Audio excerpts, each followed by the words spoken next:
illegal immigration or foreign terrorist organizations or otherwise law-breaking activities. So this executive order will direct your Department of Education and Department of the Treasury to basically bring about modifications to the public service loan forgiveness program in order to ensure that people who are engaged in these sorts of activities can't benefit from a program that's really not intended to support those sorts of things. And what are the consequences if they are not good? The consequences would be that they wouldn't get forgiveness of their student loans as they would be eligible for if they were working for the government or a normal nonprofit that's not violating the law. All right. Any questions on that? Anybody have any questions?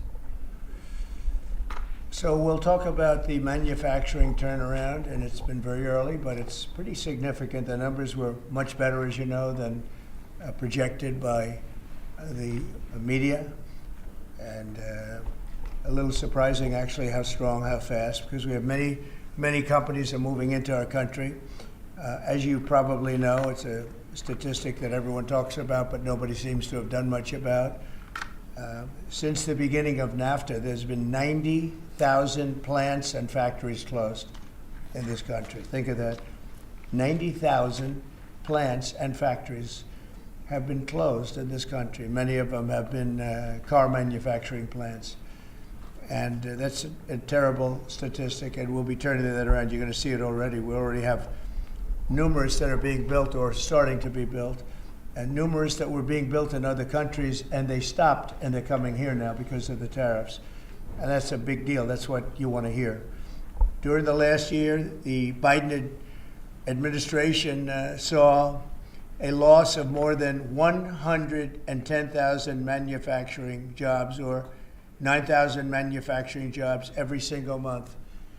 It averaged about 9,000 a month, 110,000 manufacturing jobs. During the first full month in office, we've not only stopped that manufacturing collapse, but we've begun to rapidly reverse it and get major gains. We created 10,000 manufacturing jobs in February alone.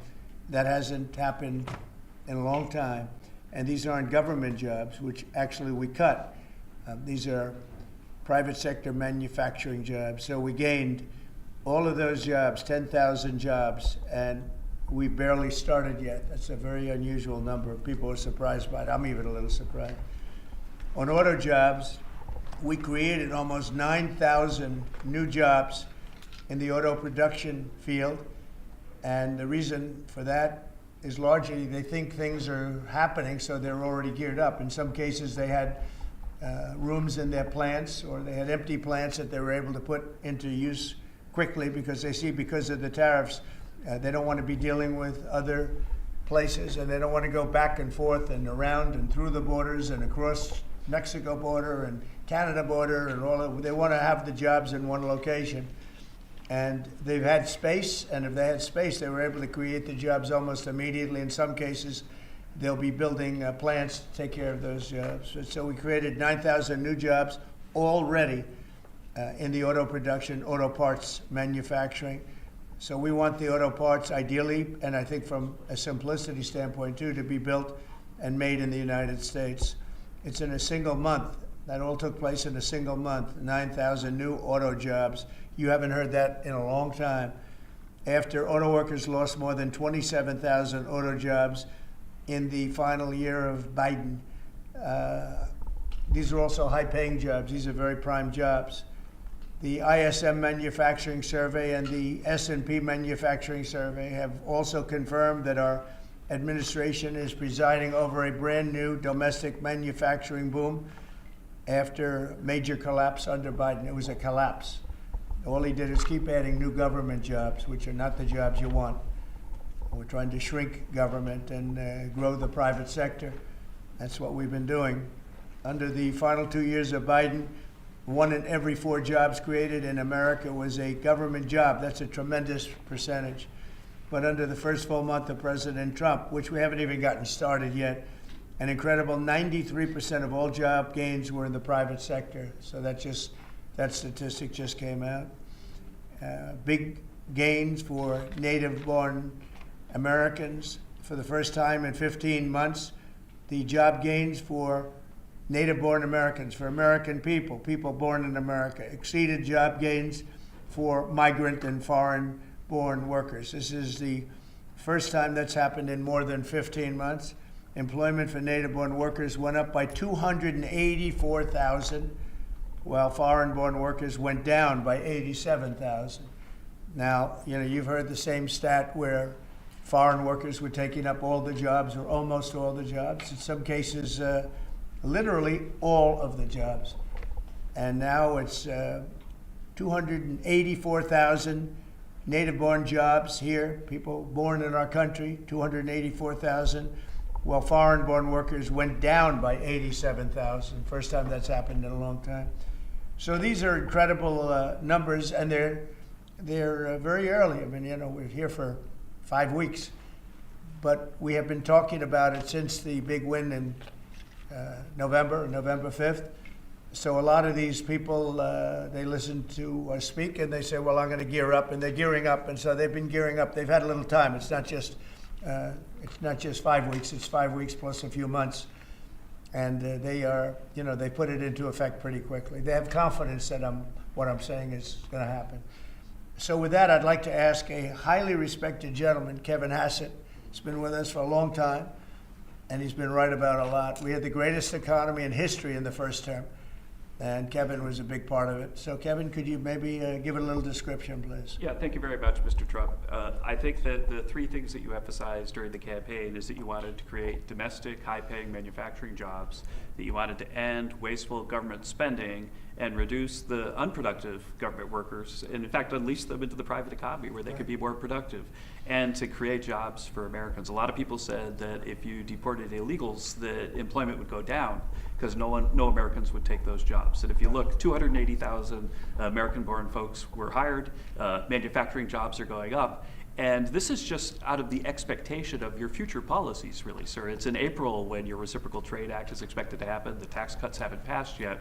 And so people are clearly expecting the golden age. And if you want to forecast the future numbers, everybody, just keep in mind that President Trump has already gotten us $1.7 trillion in commitments of new factories. And those haven't even happened yet. Those aren't even in the numbers. And so I expect this is going to be a glimpse of a golden age to come, sir. Thank you very much. One other thing, in Canada, we find that they're charging us over 200% for dairy products. You know about that. And when I left, we had that well taken care of, but under Biden, they just kept raising it. Very difficult to deal with, the Canadian representatives. 250% for dairy products, tariff. So where do you hear that? You don't hear that.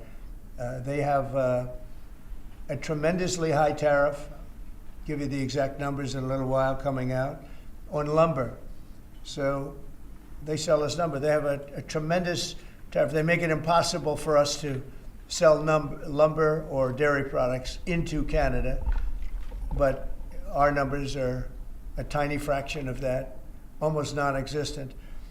And what we're doing is freeing up our forests from the environmental nonsense that they put on them, where you can't cut down a tree. And we have to cut down trees in order to build the firewalls.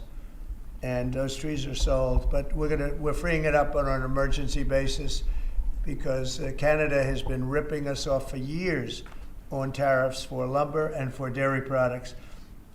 250%, nobody ever talks about that. 250% tariff, which is taking advantage of our farmers, so that's not going to happen anymore. They'll be met with the exact same tariff unless they drop it, and that's what reciprocal means. And we may do it as early as today, or we'll wait till Monday or Tuesday. But that's what we're going to do. We're going to charge the same thing. It's not fair. Never has been fair. And they've treated our farmers badly. Look, our country's been ripped off by everybody, and that stops now.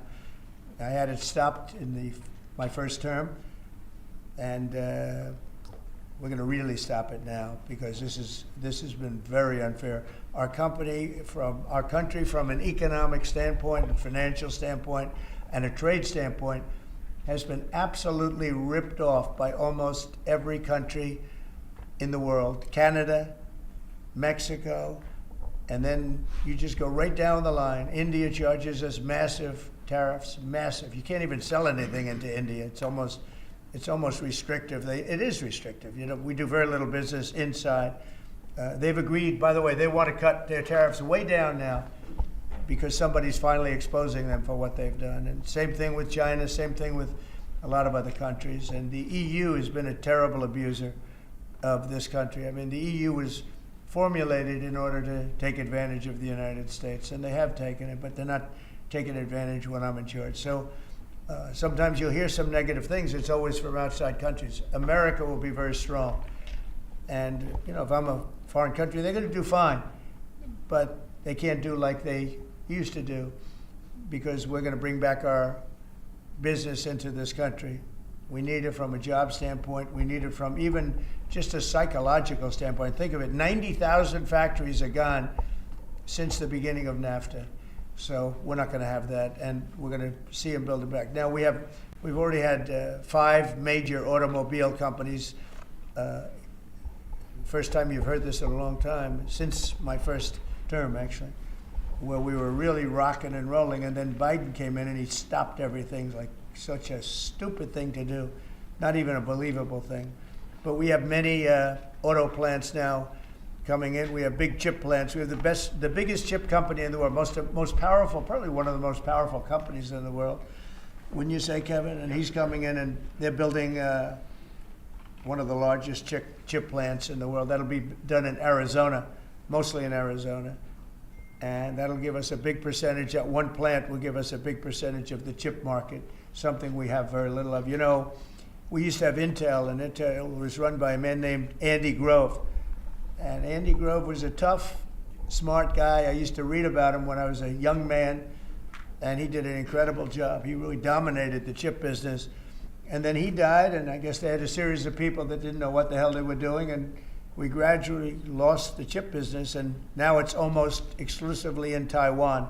They stole it from us. They took it from us, and I don't blame them. I give them credit. I blame the people that were sitting in this seat because they allowed it to happen. We could have protected that so easily. But so we had the chip business, and now it's all in Taiwan, almost exclusive, a little bit in South Korea, but mostly in Taiwan.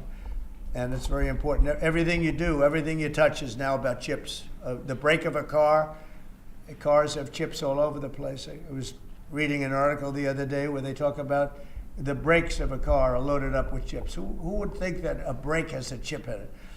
But it's all about chips. So that was a big thing. And they'll be investing hundreds of billions of dollars in this country, and we'll be taking back a big, big portion of that industry. We have others coming in too. But a lot of car manufacturers are coming in, and they're coming in fast. And one of the reasons you see these numbers, and again, Kevin said it, and I said it a little bit, but the fact that they know I won the election, so after I was president-elect, they assumed that I was going to do what I said, because I do what I say. And so these numbers really reflect a lot of things that took place since November 5th, right? So, Kevin, thank you very much. Great job. Any questions? Mr. President, how concerned are you that the large-scale federal government layoffs will weaken the labor market? How concerned are you? The large-scale fentanyl what? The federal government layoffs will impact the labor market, will weaken the labor market. Oh. No, I think the labor market's going to be fantastic, but it's going to have high-paying manufacturing jobs as opposed to government jobs. We had too many people in government. You can't just do that. We had many too many. This is for 40 years. You know, this isn't just now. This built up and got worse and worse, and they just hire more and more people. You look at Department of Education, it seems like so many buildings I ride by, it says Department of Education. They're all over the place. And we don't even want it. We want the education to be given by the states. It'll be much better. It'll move us to the top of the list from the bottom of the list, and actually save us money. But it's too important to even talk about them. It'll save us a lot of money, but we don't want that. We want education to be given. So you go to Iowa and Indiana and Idaho and all these places, they're so well run. They're going to be producing education that will be the equivalent of, like Denmark is one, Norway, Sweden. Actually, China is one of the better in terms of education, and so we can't blame size anymore. You know, China has 1.4 billion people, but they're very high on their list. The one thing we're doing well on, we're number one on the list, is cost per pupil. We spend more money than any other country in the world by far.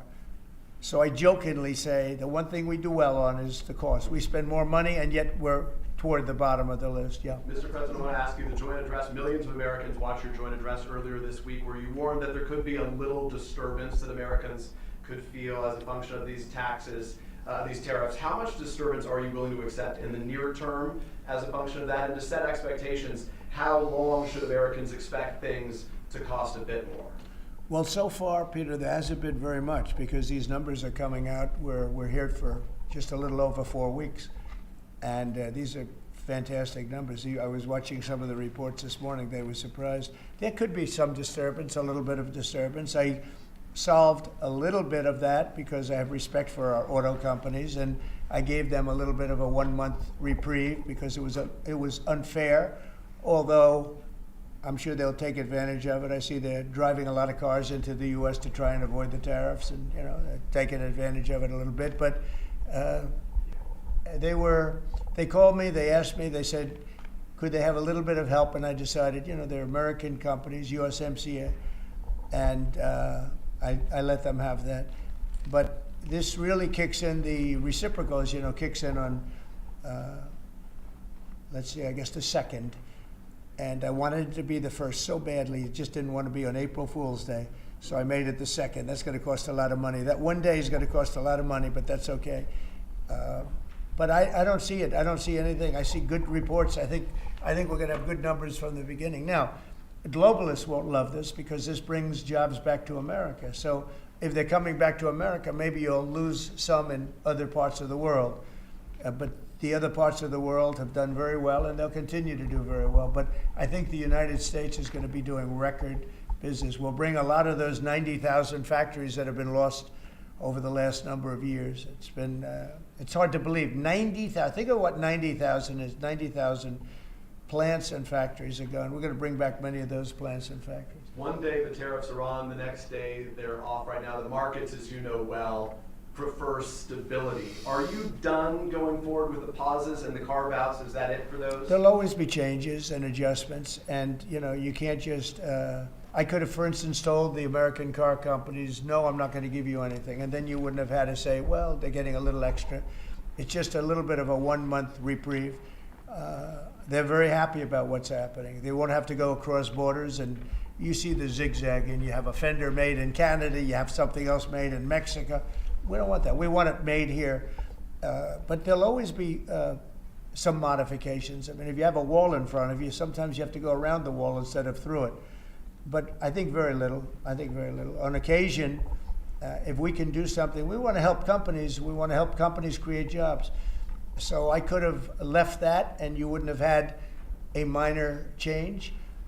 Instead, I was asked by the real majors, the big majors, if they could do this, and I said, yeah, I'll do it. I want you to produce a lot of jobs. And numerous of the people, actually all of the people I spoke to have already been, they're very much on the way to already doing it. That's why you have auto jobs increase. And the man, I don't know him, Sean Fain, I don't know him, and I did great, as you know, with the auto workers, with the Teamsters, with unions, I did fantastically well. Best numbers ever by a Republican. And I have a lot of respect for those people. But Sean Fain, who I don't know, but wasn't a supporter, although the auto workers were big supporters. I watched him last night, and he said, Donald Trump is absolutely right on tariffs. He said, what he's doing on tariffs is an incredible thing. And it's about time somebody had the guts to do it, because we're going to save auto manufacturing. And I said to people when I was campaigning, you're going to have so many auto jobs, you're not going to believe what's going to happen. We're going to load up Michigan. I won the state of Michigan, as you know. And part of the reason I won it was I got a lot of auto workers that voted for me, Detroit, etc. But I think people are going to be very surprised. Yes? Thank you, Mr. President. You mentioned in your remarks chips manufacturing, how a significant percentage is now in Taiwan. You also mentioned it in your address to Congress, and you called on Congress to overturn the CHIPS Act, which had bipartisan support in the last Congress. Why would you like to see this particular law overturned, Mr. President? Because it's hundreds of billions of dollars, and it's just a waste of money. Now, some people have already taken the money and used it. Actually, it's very hard to qualify because they go by race, they go by gender, they go by all sorts of things. Nobody's ever seen anything like it. You won't be able to find those people. So I don't even think anybody can qualify. They have so many different categories in order to qualify. You have to have so many of a certain race, a certain gender, a certain this, a certain, and I don't think they can qualify, but if they take the money, they better qualify because they'll be watching them. But it's a tremendous waste of money. I didn't give the greatest chip company in the world, one of the greatest companies, I didn't give them 10 cents. They came here because of tariffs, because they didn't want to pay the tariffs. And they also came here because they like the results of the election, because they know that I'm very pro-business and pro-jobs. I mean, I'm pro-business, not for business sake. I'm pro-business because of jobs, because business is producing the jobs. Okay? Mr. President, on Russia, if I may, President Putin is bombing Ukraine. Yeah. Do you still believe him when he tells you that he wants peace? Yeah, no, I believe him. I believe him. I think we're doing very well with Russia. But right now they're bombing the hell out of Ukraine, and Ukraine, I'm finding it more difficult, frankly, to deal with Ukraine. And they don't have the cards. They don't have the cards. As you know, we're meeting in Saudi Arabia on sometime next week, early. And we're talking, I find that in terms of getting a final settlement, it may be easier dealing with Russia, which is surprising because they have all the cards. I mean, they're bombing the hell out of them right now. And I put a statement in, a very strong statement. Can't do that, can't do that. Mr. President? We're trying to help them. And Ukraine has to get on the ball and get a job done. Michael, could you come up here? I see Michael back there. Good, I'm glad. He's traveling all over the world. I just saw him come in the door. Could you give a little definition of what's going on, please? Sure. Well, the president has been crystal clear, and he's been clear to all sides. The fighting has to stop. Both sides need to get to the table.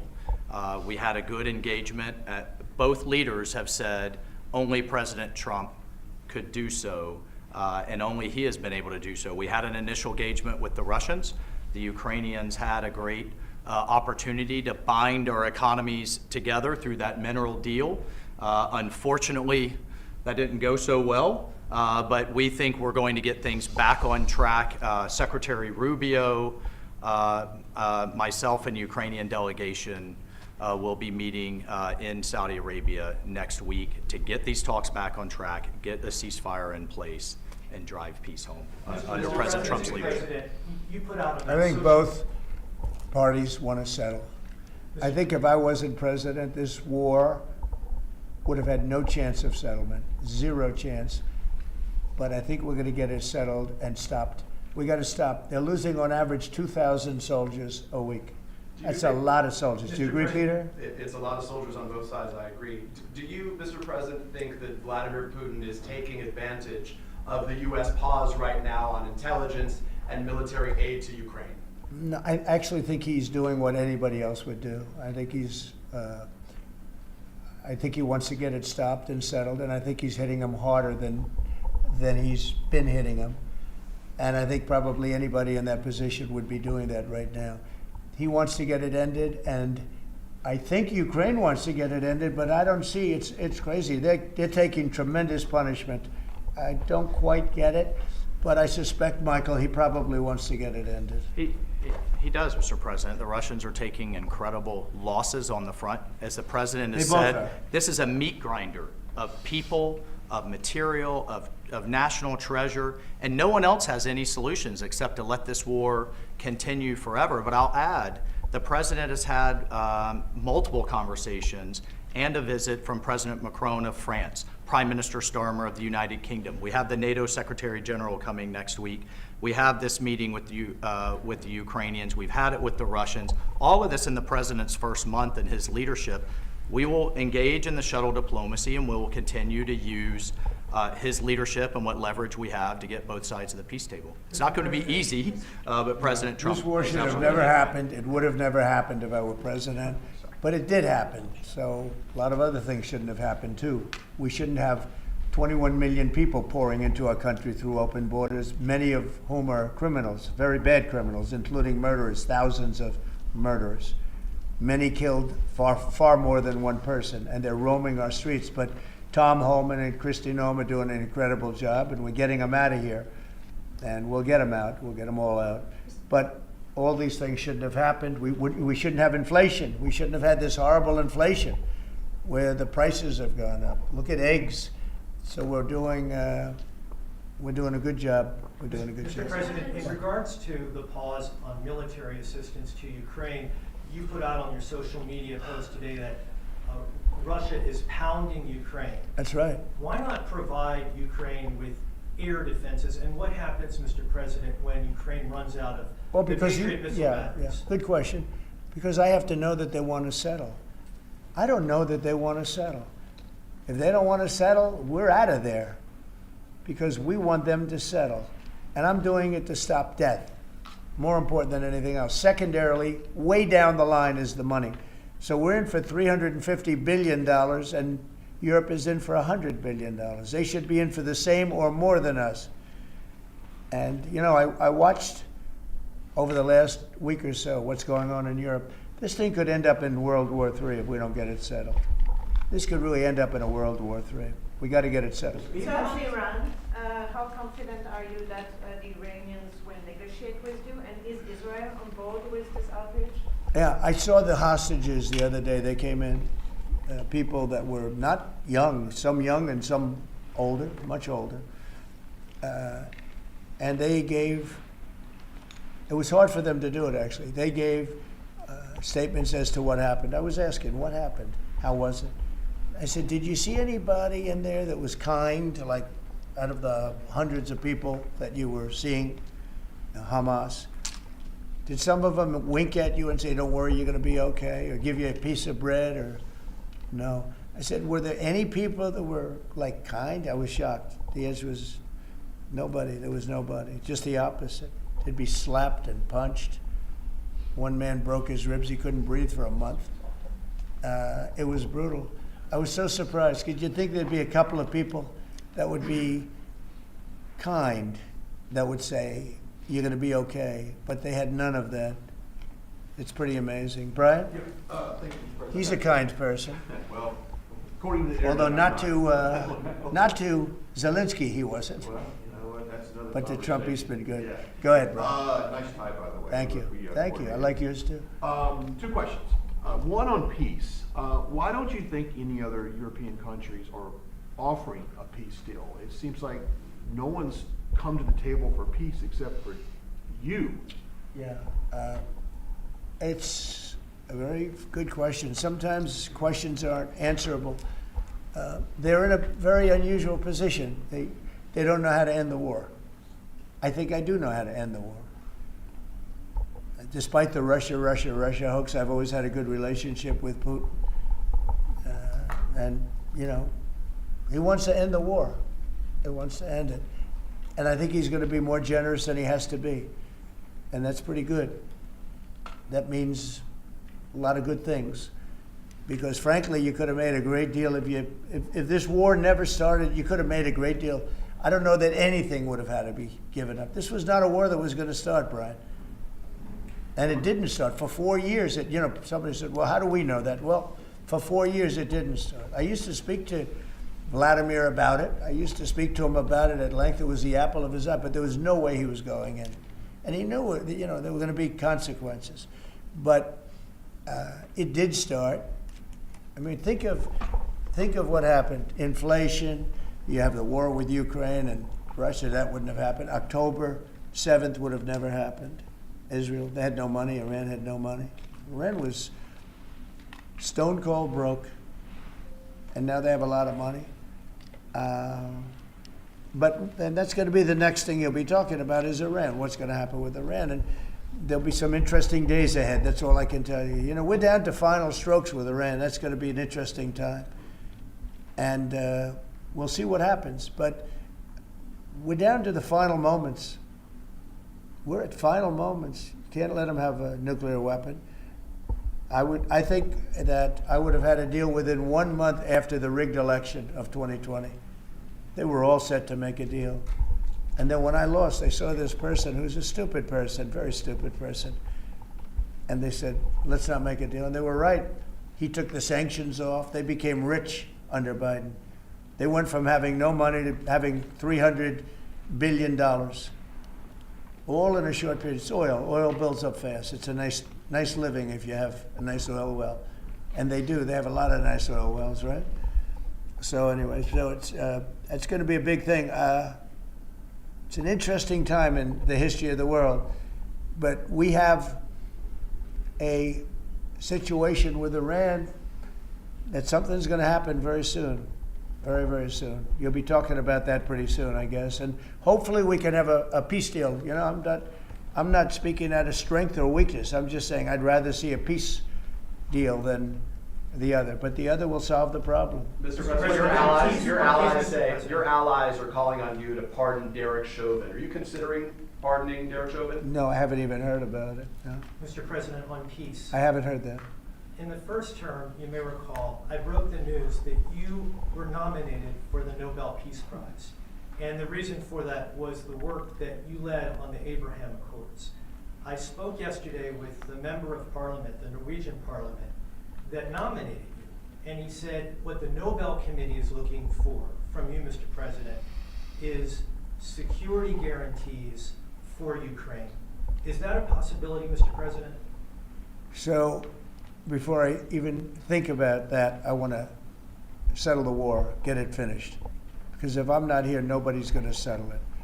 And President Macron has said that, and everybody said that, the prime ministers and presidents. We're pushing very hard. That's all I'm thinking about now. As far as the question about security later, that's the easy part. The hard part is getting it settled. We got to get them. We're losing 2,000 human beings every week. More than that, actually. 2,000 nice, young, although they're getting older because they're drafting much older now. In the case of one country, much older, because a lot of the young people have been killed. It's very sad, and I'd like to see if I could stop that. And I'd like to also see if we could stop making these massive payments from the United States. I mean, Biden gave away money like it was water, with no anything, got nothing for it. Europe did it in the form of a loan. They get their money back, we don't. So that's how we came up with the rare earth deal. But we started, behind the 8 ball. He could have gone to Europe. He could have said, "Come on, you got to put up money with us. You got to put up money with us." But he never did that. They just kept handing money out because he was grossly incompetent. All right, thank you very much, everybody. Thank you. Thank you very much. Thank you.